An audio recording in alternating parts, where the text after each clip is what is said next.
If you've been struggling to drop excess weight in midlife, you might be missing this one key factor, and that's blood sugar control. Today, I'm sharing some of my super easy hacks so that you can naturally lower your blood sugar so you can start dropping excess weight faster and be able to keep it off for good. These are all things that I do for myself every day. And they're also things that I teach my clients in my weight loss program, the Midlife Metabolism Fix. And the best part is they're simple and you can get started doing these things today. No extreme diets or crazy workout plans required. And if you stay to the end, I bet you that my last tip is something that you've never heard of. So let's get started. For those of you that don't know me, I'm Genny Tonin, and I'm a certified holistic nutritionist. I help women in midlife drop excess weight in practical, sustainable ways that allow them to keep off the weight for good.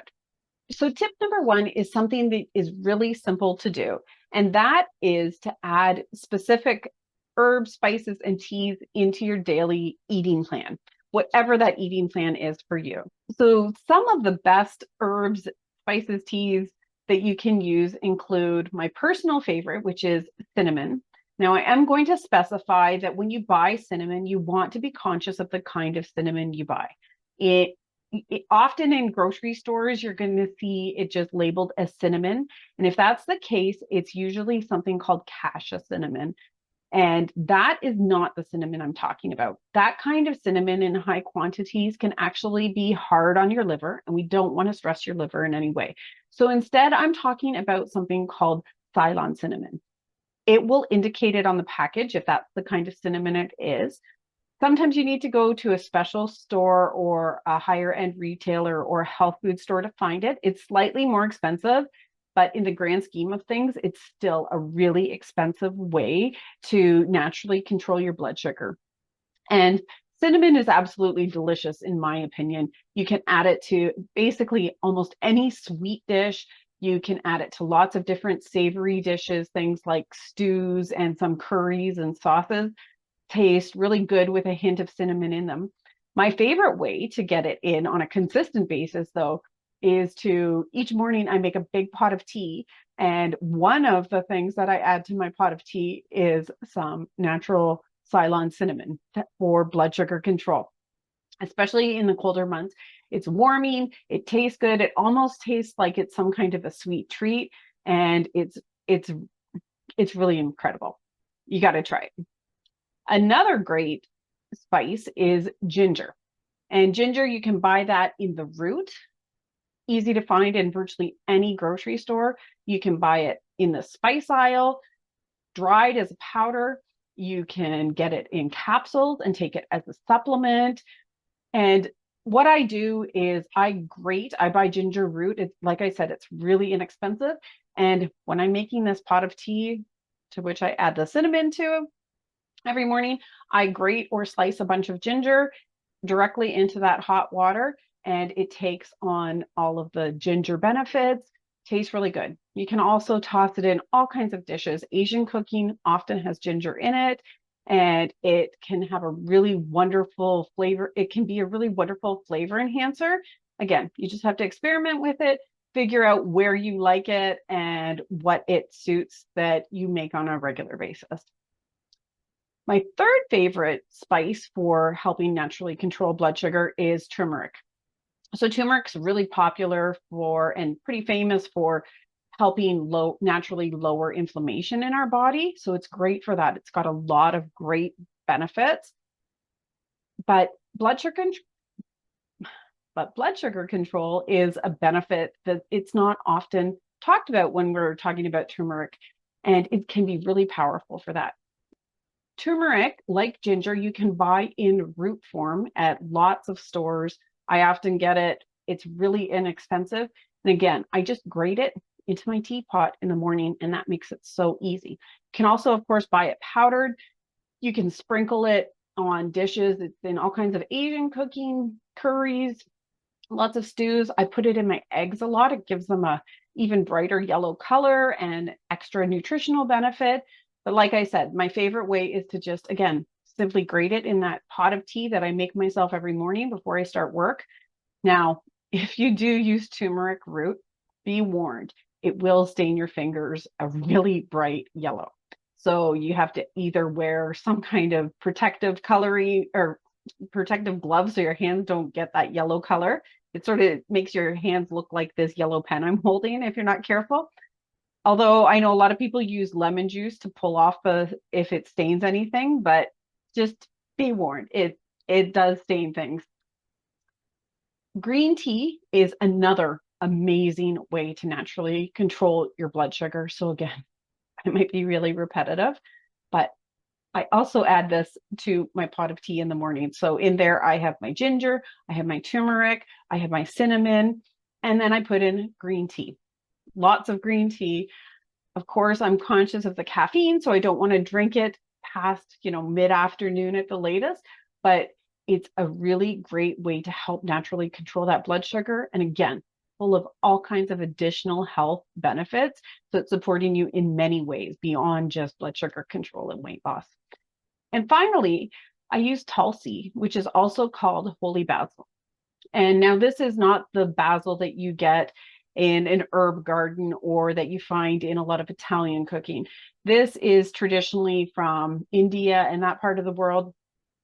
And I use it as a tea. So surprise, surprise, this is my magic tea that I drink every morning for myself, that those flavors all combined, they taste really great. It's really warming, especially when we're in the colder months. If it's hot, I will often have this chilled, but it's a really great way to just start my day with something that's super nutritious and helps to naturally control my blood sugar. It's pretty much a mindless thing for me to do at this point because it's just part of my everyday routine and it's super, super effective. So let me know in the comments if you're going to try this special tea. You should name it something. Moving on to tip 2, which is using apple cider vinegar.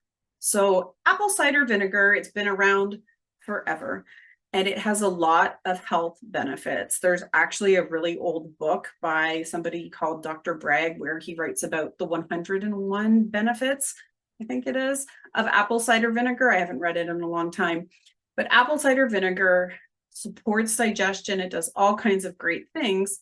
One of those things is if you have some in a glass of water about 15 to 30 minutes before your meal, it will help you to keep your blood sugar at a healthy level when you eat that meal, especially if you're eating a carb-heavy meal. So we don't want to get a big blood sugar spike with our meals. When that happens, we have a big release of insulin, and then we have a subsequent blood sugar crash, often an energy crash, which is often followed by another surge of hunger or cravings, and it can create a vicious cycle, all causing excess weight gain and making weight loss harder.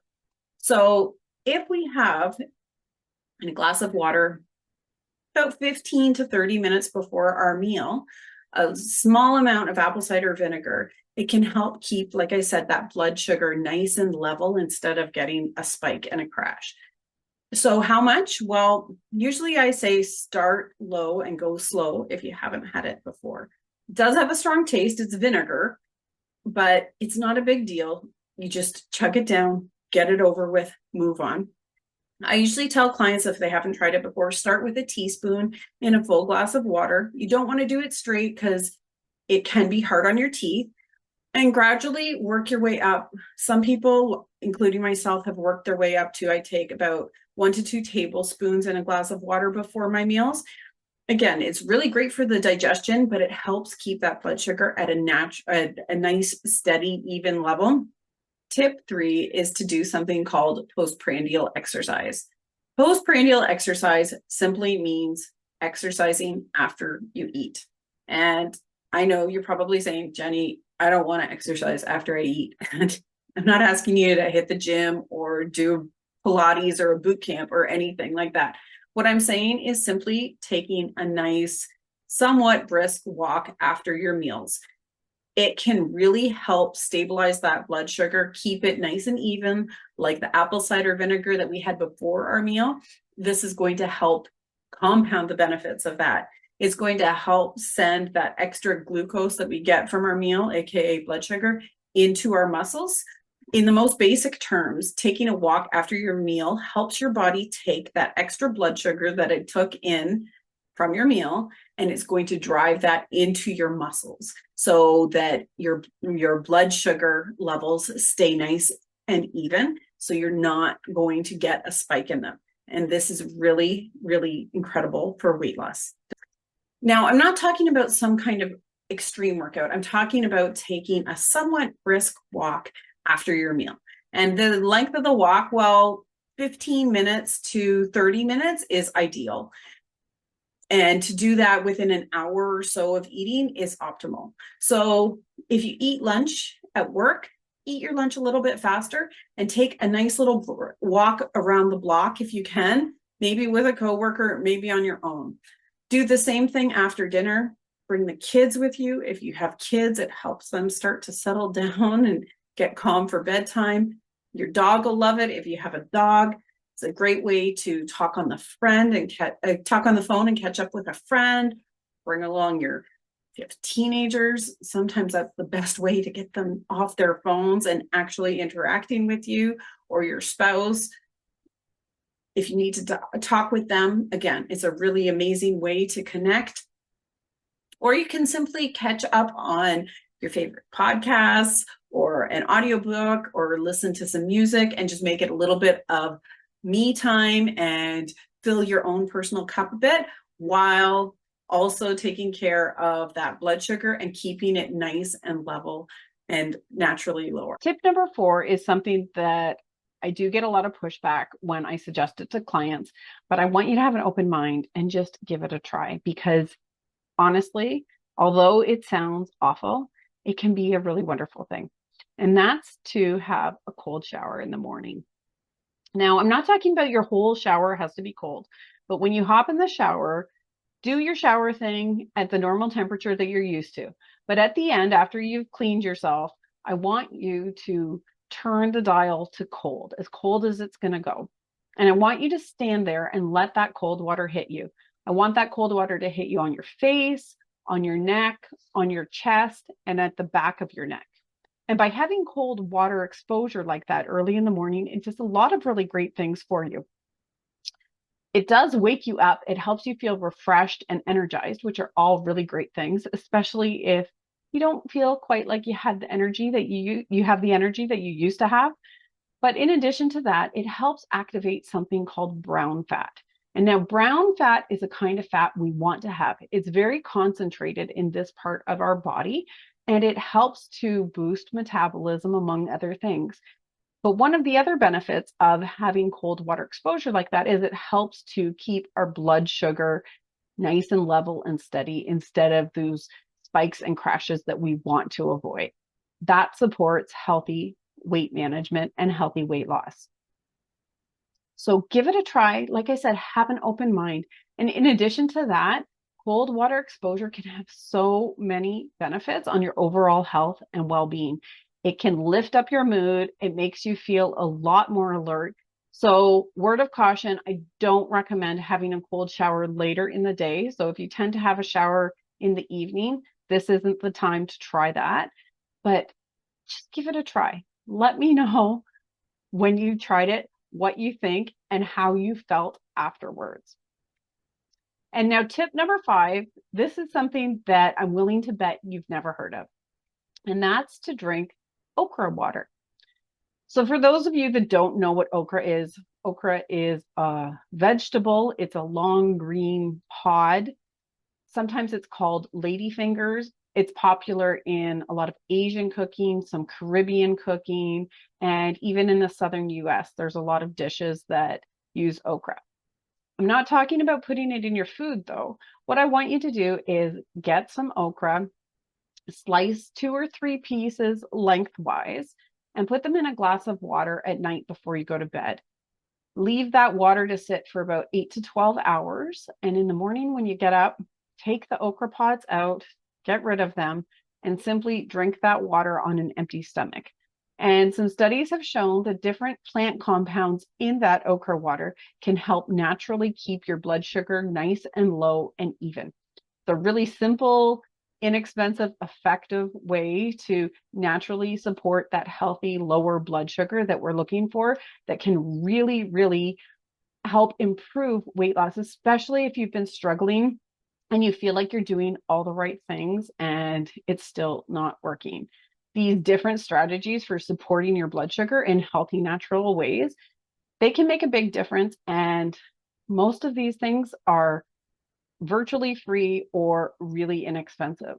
So let me know in the comments what you're going to try, what you have tried, what you're curious or maybe a little hesitant to try. I'm really curious to find out what you think. So thank you so much for watching. Be sure to hit that subscribe button and like this video if you found the content helpful. It really helps this brand new channel to grow. And if you're ready for some more practical and approachable ways to naturally boost your weight loss in midlife, then be sure to get my free Midlife Metabolism Jumpstart Guide. You can find that in the description below. It's packed with all kinds of really effective, straightforward, and simple ways to boost your weight loss in midlife. And did I mention it's free? I'll see you in the next video.